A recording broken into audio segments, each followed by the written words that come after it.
everybody, and welcome back to the fourth in our Meet the Cast series for our production of A Little Night Music. I'm Daniel Thomas, the Executive Artistic Director of 42nd Street Moon, and joining me are the leads of the show, Frederick Egerman and Desiree Armfeldt, played by Martin Bell and Allison Ewing. Hi, thank you for being on here. How are you? Good. Thanks for spending a couple of moments. So welcome back to theater. You know, how has it been?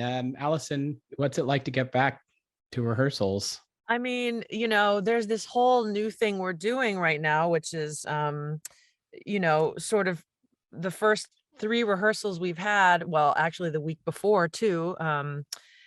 Everyone's wearing masks. And, at first you're kind of going, how can I possibly do this? But I noticed first thing in our read through, you can, in our table read, you really have to connect to people through the eyes, and you still are able to sort of communicate and while still being COVID safe, which is cool. I can hear everybody singing through their masks, and we're just making it work. And I think it's going to bring us a little bit tighter as a cast to have to go through this COVID safety thing that is so important.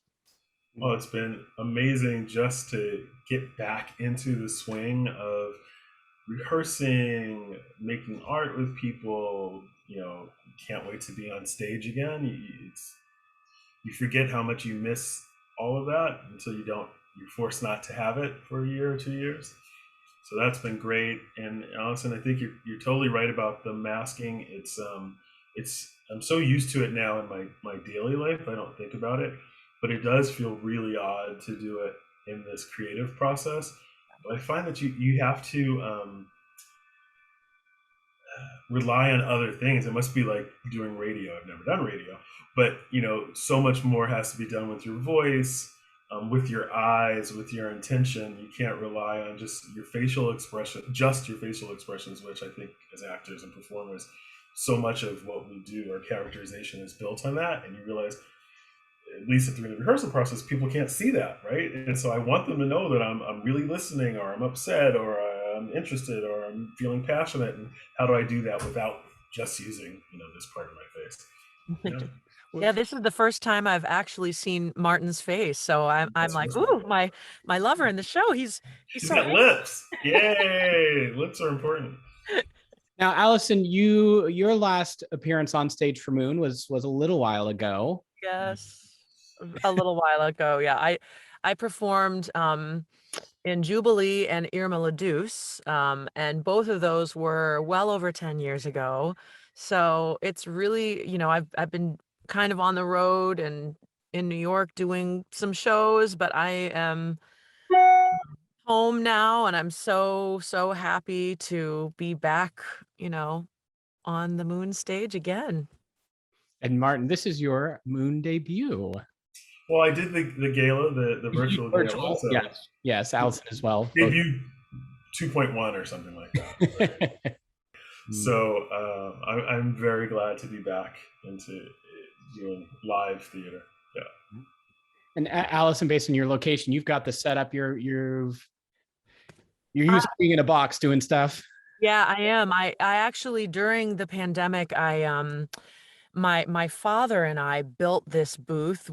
I said, how hard can it be to make your own like vocal booth / whisper room? So we sort of just Googled a lot of stuff, and we made this booth for Keith and I to sing in. And I have started doing audiobooks, which is why I'm in here right now. I'm currently working on my 3rd audiobook, and I've just decided to just make my own, place happen at home. It's sort of necessary for actors now to have something at home, at least a computer and some sort of microphone to be able to do, jobs and auditions and Zoom things. So I, went to Home Depot and bought a bunch of stuff and glued it all together. Both of your characters go through pretty significant arcs in terms of where you start and where you end in your relationship with each other. What do you think your character, what changes in your character's outlook as you go through the show? We'll start with Allison. Well, you know, this show to me, there's so many parts of it, even though it takes place 100 years ago, um, it actually resonates with me now, and there's so many parallels to my life and, you know, mistakes I made or choices I've made in my love life, and the things we do to try to deny that our choices we're not really listening to ourselves while making these choices. And then in the end, Desiree discovers this man that she's always loved, and I just think, um, Desiree does go through this journey where she's on tour and she's doing all of this stuff and she's making these terrible choices in Lovers. And then in the end, she finally listens to herself. I think everybody in the show goes through this stage of what they're doing and they're really giving their all for this particular relationship. But they're really in denial about what really is true and right for them. And I think that's sort of Desiree's journey. Hmm. How about you, Martin? Yeah, I'd say Frederick really just gets to know himself or accept himself through the course of the play. I think he probably is not very in touch with his emotions, his real emotions, on a day to day level. And I think through the play, he gets to understand what's actually important to him instead of this idea of what's important to him. I think he's got a lot of ideas about what love is supposed to be or what he wants in his life, what's maybe society tells him he should be wanting, somebody of his class and his background and his reality, and he realizes that that's not what he's actually feeling or what he actually wants. And I think we all, if we're lucky, we discover more about ourselves as we grow older, and can be more in touch with our genuine emotions. Allison, you get to sing arguably Sondheim's best known song Yes. in the show. Any what is it like to have to perform a classic, but not just in this scenario, but anytime you walk into a show and this is like the gold standard of this composer, and everybody, even people outside of theater or think they know this song. And Yeah. does that add any additional pressure or layers, or does it just? Yeah, I've had a lot of people say to me, "Oh my God, you're playing this role.